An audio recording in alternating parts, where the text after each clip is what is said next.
12h46 à Tel Aviv, nous sommes le 27 janvier 2016 et il y a 71 ans exactement, le monde découvrait avec stupeur le camp d'Auschwitz. C'est la journée internationale de la Shoah aujourd'hui et on va s'arrêter d'abord sur ce chiffre. Un rescapé sur 4 en Israël vit sous le seuil de pauvreté. Le détail avec Maël Benoliel.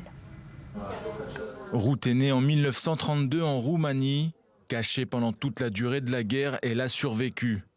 Mais sa famille a été décimée dans les pogroms. Cette musicologue vit en Israël depuis les années 60. Régulièrement, elle reçoit la visite de bénévoles comme aujourd'hui, ce qui lui évite de rester isolée.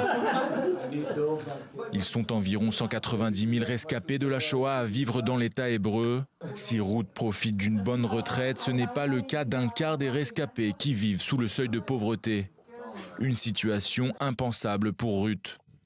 Est-ce que vous me permettez de dire directement et brutalement ce que je pense? J'aimerais les battre, mais comme ça, avec des bâtons. Tous ces gens qui font du mal et des difficultés à ces pauvres rescapés qui nous sommes. Moi, encore, je m'arrange. Mais il y a des gens qui ne se sont pas arrangés ou qui, par toutes sortes de motifs, n'ont pas une retraite décente. Moi, je trouve ça honteux. Tout simplement honteux.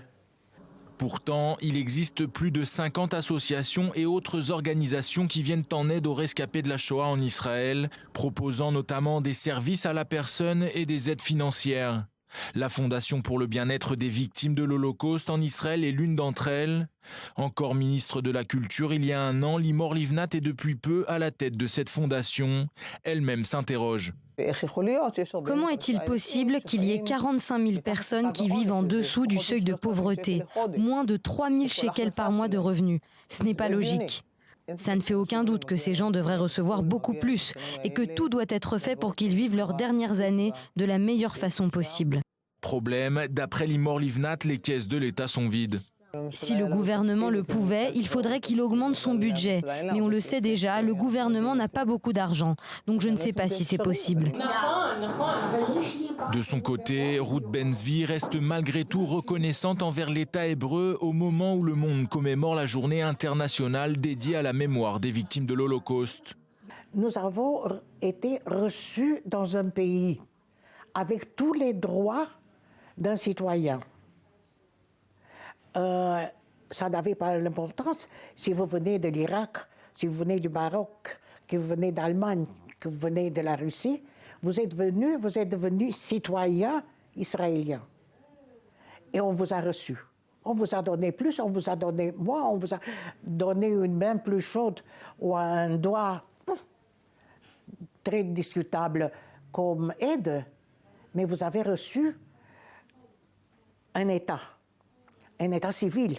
Et ça, c'est extrêmement important. C'est extrêmement important pour la dignité humaine, pour tout ce que nous sommes. C'est pas facile.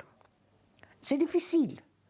N'importe où nous serions allés, ça aurait été difficile. En 2013, une aide supplémentaire de 850 millions de shekels sur 5 ans a été allouée aux rescapés.